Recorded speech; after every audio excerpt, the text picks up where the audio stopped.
So, you want to know what happened in Clear Spring? The old man said, taking a seat by the fire. The story of the village is actually the story of my daughter. I was young when I first settled there.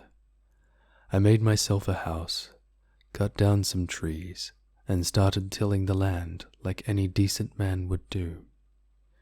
I never had a wife, but I always wanted to have children, and one day the forest itself blessed me with one. It was a dryad that came and offered me a flower. She had skin the color of new leaves, flowers in her long tangled hair, and eyes like those of a frightened doe. I wondered why this gift was bestowed on me and what it was. She didn't say. What she did say is that Mother Earth herself had chosen me for my gentle nature, and that I am to take care of it like it was my own flesh and blood. Bestowed with a sacred task by Mother Earth herself, I felt I must do my duty. So I gave her my word and took the flower from her hands. That very night I got woken up by my daughter's cries. She appeared on my table, right next to the enchanted flower that birthed her. I named her Snowdrop, and there was none in the whole land who rejoiced fatherhood more than I. She grew up the way that you would expect from any child, but oh, my daughter was kinder and gentler than none other.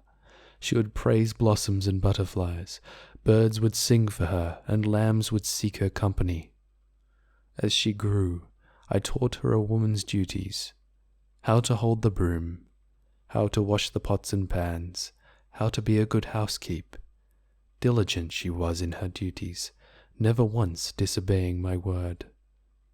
During this time the village prospered. It was as if the land had gathered her bounty from all corners of the world and decided to bestow it all on us, and I triumphed with the most beautiful and abundant yield of all. But one day I came home to find my daughter with her duties half done and tears in her eyes. "What is it?" I asked. "Father, I am tired. I wish to go into the forest and be away from this burden for a while." "My darling," I said, "the forest is dangerous, and I fear you might get lost from me. For how much longer do I have to be a housekeep? As a good girl should, you will clean the house for me until you find a husband, and then you will clean and cook for him until death do you part. That's proper." My dear, sweet Snowdrop wept heavy that night, and I was a fool not to heed her cries.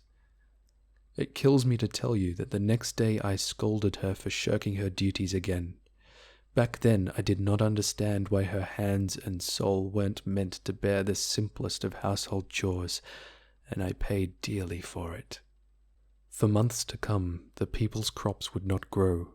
My soil was turning to dust, and the whole village thought a curse laid upon us. Many fingers were pointed at me and my Snowdrop.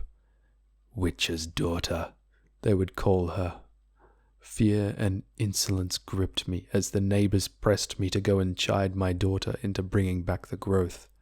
"You can't do this. You're letting innocent people starve. Stop laying bare the land, you wretched child." That's when she fell ill. I found her laying on the bed with her skin turned brown and hard like a tree's bark. Struck with grief and desperation, I prayed to Mother Earth for forgiveness because I didn't care for her with the gentleness she needed, and prayed to the forest to bring her back to health, even if it means taking her away. The old man hid his eyes in the shadow of his palm for a short lull. He took a deep breath and continued with a quavered voice. "I cannot tell you what happened to my darling Snowdrop, because she vanished. I searched and searched, but there was no trace of her at all. In my ignorance and callousness, I lost the most precious thing I had, my only child."